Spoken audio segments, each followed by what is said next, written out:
Latest news updates కోసం ఇప్పుడే download చేసుకోండి మీడియా ఎఫెక్ట్స్ యాప్.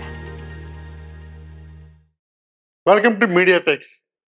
గోపిచంద్ హీరోగా డైరెక్టర్ హర్ష తెరకెక్కించిన భీమా మూవీ ఓటీటీ విడుదలకు సిద్ధమైంది. ఓటీటీ హక్కులను సొంతం చేసుకున్న డిస్నీ హాట్స్టార్లో ఏప్రిల్ 5 నుంచి తెలుగు, తమిళం, మలయాళం, కన్నడం, హిందీ భాషల్లో స్ట్రీమింగ్ చేయనట్లు సమాచారం. కానీ దీనిపై త్వరలోనే ఒక అధికార ప్రకటన రావడం తెలుస్తుంది. మార్చి 8న విడుదలైన ఈ సినిమాకు మిక్స్డ్ టాక్ వచ్చింది. ప్రియ భవానీ శంకర్, మాధవ్ శర్మ, బిర్ల కిషోర్ కీలక పాత్రలో నటించిన సినిమా. కానీ కొంతమంది హిట్ అన్నా, కొంతమంది ఫ్లాప్ అని చెప్తున్నా మిక్స్డ్ డివైడ్ టాక్ వచ్చింది ఈ సినిమా కోసం.